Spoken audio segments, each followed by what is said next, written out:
The Morning Brew. The Morning Brew. With DJ Tommy G. With DJ Tommy G. 89.5 radio, the way it should be. 89.5 Subic Bay Radio, The Morning Brew. Hey, welcome. Second hour of this radio show. All right, check the time. It's now 11:36. Well, still morning, almost noon time, but still morning. Time check brought to you by Royal Duty Free. Check out the Chocolate Carnival promo. It's a month-long celebration. It started July 7. And it's going to be up until August 7, 2024. Step right up to the Chocolate Carnival at Royal Duty Free shops from July 7 to August 7. Spend at least 500 pesos on participating chocolate brands and get a chance to spin the wheel of chocolates for instant prizes. Indulge your sweet tooth and win big. Don't miss out on this sweet opportunity. For more details, check out our print ads and see you at the Chocolate Carnival, right, July 7 to August 7. See their social media pages like Facebook, Instagram. They're also on they have their official website, www.royalsubic.com, where the catalog is always posted. All right, and hey, it's time now for today's holidays and observances. July 15, we are halfway the 7th month of 2024. Talagang way past one half of the year na tayo. Kalahating na ang 2024 officially. Ang bilis ng panahon, ano? Just a few months to go, we will be welcoming 2025. Wow! So, enjoy life, ha? Enjoy nyo yung life nyo. Wag pupugak-pugak. Wag tutulog-tulog sa kangkungan. Enjoy nyo yung life nyo. Enjoy it. Okay? Maiksi ang panahon, maiksi ang buhay. Bukas lang tigok ka na, hindi mo alam. I'm just kidding there. And time for me to, speaking of life, birthdays and today's holidays and observances, July 15. Okay? This is being brought to you this time by Wawas Jr., of course. The Subic Bay Freeport branch is now open. Dun pa rin syempre, stall number 18, one-stop shop building, just beside the Subic Gym in Remy Field.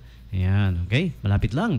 So, Wawas Jr. serves mouth-watering flame-grilled quarter-pounder burgers, fries, and other tasty snacks na swak sa budget. Masarap na. Mura na, masarap pa. Sabihin ko sana, mura na, nauutang pa. And for deliveries, 0927-895-9714. Okay? And yung Lincoln Heights Subdivision naman, meron ding Lincoln Heights Subdivision branch para sa mga taga dyan sa Dinalupihan. And particularly, nasa Lincoln Heights Subdivision, 0927-950-8775. Also, we're inviting you to do check out, speaking of Dinalupihan, these are all in Dinalupihan, Bataan. Ma, I'm Hungry, Taco Bataan, Ka-Filipina. Okay, check out those eateries whenever you're in Dinalupihan, Bataan. All right, so on with today's holidays and observances and the famous birthday segment. Unahin ko na yung mga kaibigan ko, yung mga tropa ko, mga Facebook friends ko. Kaya add nyo ako sa Facebook para kasama kayo sa famous birthdays, famous greetings. Ayan. Okay? So, because pag Facebook friend kita or lalo na kung tropa pa kita, in my heart, kasama ka sa mga celebrity na nagbe-birthday, celebrity birthday celebrants. Okay? Starting up with Kuya Eric Mislan. Kuya talaga, no? Ayan. We go way back. We're more than just tropa. We're like brothers ni Kuya Eric Mislan. Ayan. We have this group of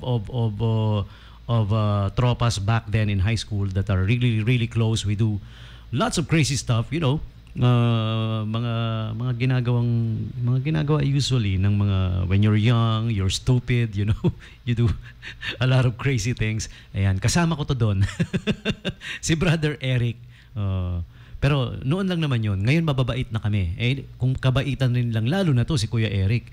Lalagpas to ng langit sa sobrang kabaitan. Eric Mislan, pare ko, brother, happy birthday to you. You know I love you, right? He's in Italy right now. Some say Italy. Are you Italian? Yes, I'm from Italy. Pero he's Filipino. Yeah, he's in Italy now with his family, okay? With his beautiful family. All right, and Next birthday celebrant natin na babatiin din ang kaibigan nating si Ate Stephanie Smith. Alright, happy birthday to you. Nagkasama kami sa in the last edition of the Subic Bay Bancheto. Ayan. Sana on the next Bancheto makasama uli kita, ha? Ate Stephanie Smith, happy birthday to you. Who else do we gotta greet? Alright, we have another one here, one of my Facebook friends din, si Ate Ann Musa. Okay? Ate Ann Musa, happy birthday sa'yo, ha? Have a good one. Alright? Kung may handa, penge. There you have it, mga kaibigan ko. Facebook friends, tropa, some relatives sometimes nagbe-birthday ngayon. July 15, 2024. Happy birthday. And on with today's holidays and observances. July 15 is, let me check for you. July 15 is the Arctic Sea Ice Day. Ayan, aka the icebergs. Alam nyo ba, napaka-importante niyang iceberg sa Earth. Oo, kaya nakakatakot kung lahat yan magme-melt. Oo, kapag nagme-melt kasi ang iceberg, nadadagdagan yung natural sea level, water sea level natin. So, yung mga low-lying areas, yung mga flood-prone areas, all over the world to, hindi lang sa Pilipinas ang tinutukoy ko, nagiging mas prone sa flooding. Oo. Okay, imagine mo pag matunaw lahat imagine, wag naman sana, no? If all of the icebergs on the planet will melt, some of the countries will disappear. Lulubog sa tubig. Kaya wag naman sana. Kasyokot, no? Kaya nakakatakot yung global warming. Isa yan sa mga dahilan kung ba't natutunaw yung icebergs natin because of global warming. Yeah, a little bit of FYI for you guys, the importance of iceberg, because today, July 15, is the Arctic Sea Ice Day. Alright? Okay, sana yung mga iceberg stay the same. Hindi man literally talagang stay the same. Well, it's nature. Let nature takes its course. Yung the natural way lang. Wag yung napapabilis because of human activities which causes global warming. Yun yung kailangan nating iwasan. Okay? May natural cycle ang Earth eh. Natutunaw talaga yung iceberg. Pero because of human activities, overpopulated tayo, we cause more global warming, bumibilis. Human intervention yun, hindi natural course yun, di ba? Yun eh, okay? So now you understand bakit importante na mapigilan ng global warming na kasi kaya natin pinipigilan, hindi naman natural course yung global warming eh. Meron talagang global warming din pero human activities makes it faster, which is not good for Mother Earth. All right? FYI, in case you don't know. International Balloon Holiday on July 15 also. And also, what's this? Get out of the doghouse day. If you've been staying too long inside the doghouse, what the heck are you doing there? Get out of the doghouse. Ewan ko kung yung dog yung pinapatungkulan dito, di ba? Humans yata eh, no? Those who are often inside the doghouse, get out. What else? Give something away day. Ayan, okay? This observance is to observe, is to spread, di ba? Yung pagiging mapagbigay, di ba? Yung donating, give something away day. If you have a lot of excess in your house, sobra-sobra yung pagkain, mga dilata, sobra-sobra yung mga damit. Yeah, ako I admit I'm guilty of that. Napakarami kong damit. I need an extra cabinet. So what I did is, I decluttered yung mga matagal ko nang hindi nasusuot. Kahit na magandang damit pa yan, kung hindi mo naman nasusuot, ibig sabihin hindi mo ganun kagusto, isama mo na sa i-donate. Yeah, I donated a lot of tons of clothes just last week. Yeah, okay? Lalo na ngayon because ngayon mo gawin because today is National Give Something Away Day. All right? And lastly, July 15 is also World Youth Skills Day. You know, the youth of today, they're so talented, they're so skilled. Kahapon lang at the Clash of Voices, which yours truly was among the host, along with my good DJ friend, DJ host Eloy. Yeah, napakasarap makasama ni DJ host Eloy, no? Napakatotoong tao. Makulit. Alright. We witness youth skills. Nababanggit lang because today is World Youth Skills Day. Alright. Ang galing ng mga sumali na kabataan. Kasi there's the kids category, the teens category, and adults category in the Clash of Voices singing competition. Plus may ano pa, may intermission number pa. Merong nag-perform na ng mga batang babae na maliliit. I think their ages from 7 their age ranges 7 to 12, I think. They call themselves the Mini Beanie. Ayan. Alam niyo naman, sikat na sikat yung Beanie ngayon, ano? They're the little version daw. The Beanie Mini or Mini Beanie. I don't know which goes first. Ayan, naisingit ko lang. World Youth Skills Day, July 15, 2024. All right. So there you have it, today's holidays and observances. And for all of you July 15 birthday celebrants, this one's for you. Happy birthday to you, happy birthday. Happy birthday to you, famous people, celebrities, and the like celebrating their birthdays today. Basketball player, athlete, model, commercial model, Chris Chu, July 15, 1985. Ayan, I guess everybody knows Chris Chu, huh? All right. And journalist, radio personality, Julius Babaw.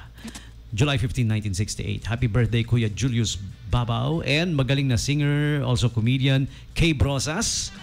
All right. She was born July 15, 1975. If you haven't seen her works, naka-upload sa YouTube. Ang galing. Galing kumanta, nakakatawa. Very funny. All right. And more about basketball, PBA coach Jong Uichiko, perhaps one of the most popular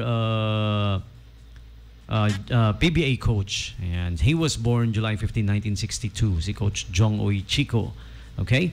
And Mexican-American comedian Gabriel Iglesias was born July 15, 1976. He's among my favorites. Very funny guy, very funny dude. Those who are not familiar, look for Gabriel Iglesias on YouTube. His works were uploaded there, right? And next up we have basketball player, NBA basketball player. He is currently playing for the Milwaukee Bucks. Well, not literally playing currently because wala pang NBA, no? Naka-break pa. Damian Lillard was born July 15, 1990. Okay? And Ray Toro, who is the guitarist and co-founder of the alternative band My Chemical Romance. Okay, he was born July 15, 1977. TV actor Taylor Kinney, all right? He played Kelly Severide on the NBC drama Chicago Fire and NBC's Trauma. Chicago Fire, tapos yung isa Trauma. Relate yung mga nagiging role niya. He's in the lines. Within the lines there, okay? And movie actor pa, Forrest Whitaker, was born July 15, 1961.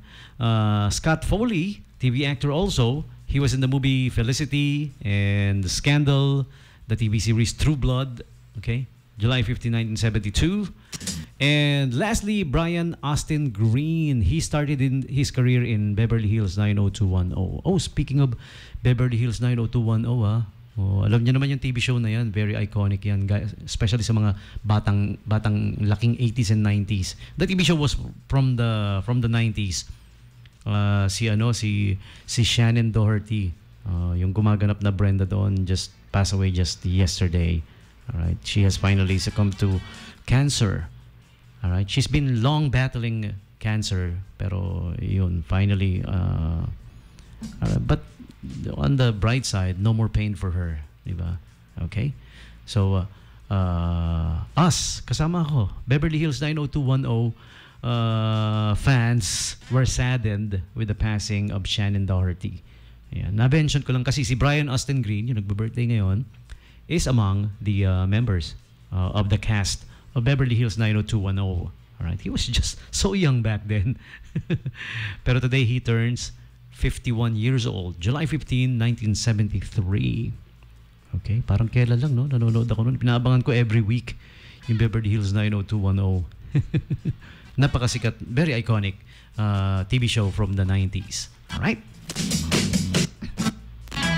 And also, in addition, si Brian Austin Green, yung long-time partner ni Megan Fox before transferring talaga, no? To MGK, Machine Gun Kelly. I hate that dude. I don't know why. I don't like him. Si MGK. Maybe because I'm jealous dahil because Megan Fox used to be my girlfriend then.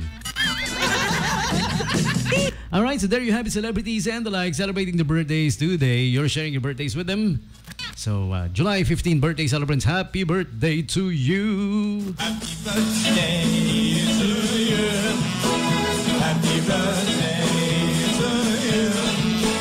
Happy birthday, happy birthday, happy birthday to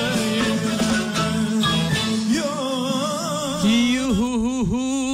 And your turn. You guys tell me who's celebrating their birthdays today. Text me up 0910-6909-501. Birthday shoutouts or whatever you want me to shout out. Ano man yan?